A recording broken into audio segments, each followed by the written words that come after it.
received word of a truce. But there is little evidence anyone on the ground paid attention to that. Senior Foreign Affairs correspondent Amy Kellogg is watching developments again tonight from Moscow. This was supposed to be day one of the big truce that made headlines last night. It turned out to be the bloodiest day of Ukraine's conflict yet. This video appears to show snipers firing on protesters. The dead were rushed in the chaos to hotel lobbies and other safe spaces turned into triage centers. Doctors said the dead died of gunshots to the heart, neck, and lungs. Western leaders blame Ukraine's government for the bloodshed. Ukrainian officials call this restraint. There's not a single other democratic country where a police force would have demonstrated such moderation and tolerance as Ukrainian policemen did. The opposition's tactics are becoming more violent as well. As for peaceful discussions, unfortunately, at this stage, nobody listens to anyone. We tolerated corruption, stealing, everything. There is only one method left to show everyone that something must be done about this. The Interior Ministry claims protesters kidnapped 67 policemen. The fight spilled into Parliament today, where a debate on ways to stop the violence got ugly too. The fact that today people are being shot on the street because somebody wants to remain president or prime minister or in another position is a crime against humanity and their country. European Union foreign ministers worked all day and are working overnight to try to get Ukrainian President Viktor Yanukovych to call early elections. Meanwhile, in Sochi, Russia, a Ukrainian Olympic alpine skier, Bogdana Matsotska, quit in protest and is going home to join the opposition camp. To go on the start line when people are dying and when the authorities broke the main rule of the Olympic competition, which is peace, I simply cannot do it. Brett, while European foreign ministers try to broker some sort of deal in Ukraine at this hour, it's not clear how much influence the West has.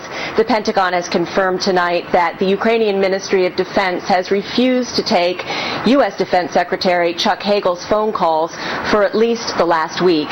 In the meantime, Moscow is dispatching an envoy to Kiev at the request of President Yanukovych. Brett. Amy Kellogg live in Moscow early Friday morning. Amy, thank you. President Obama is acknowledging some philosophical differences with Russian leader Vladimir Putin in such places as Ukraine and Syria. But he's downplaying any Cold War type competition between the two nations. Chief White House correspondent Ed Henry on what some see as a very real power struggle. Aides to President Obama today took any U.S. military option off the table for dealing with the chaos in Ukraine, but signaled they're on the edge of following the European Union's move to impose sanctions. Given the violence that we saw overnight in Ukraine, I think it's fair to say that the options available to the president are being considered with some urgency. This follows a stern warning from the president to his Ukrainian counterpart on Wednesday, as Kiev was engulfed in flames. There will be consequences if people step over the line. Critics quickly noted the president has talked of lines before, particularly the red line over Syrian President Bashar al-Assad's use of chemical weapons, and did not follow through. I think Vladimir Putin fully understands that Barack Obama's rhetoric will continue, but there will be no substantive U.S. actions that have any effect on what's going on in Ukraine. What binds the situations in Syria and Ukraine together is that in both cases, Putin has been perceived as pulling the strings. Though at a news conference at the North American Leaders Summit, the president stressed he's candid with Putin about their disagreements. Now, Mr. Putin has a different view on many of those issues, and I don't think that there's any secret on that. Our approach as the United States is not to see these as some Cold War chessboard in which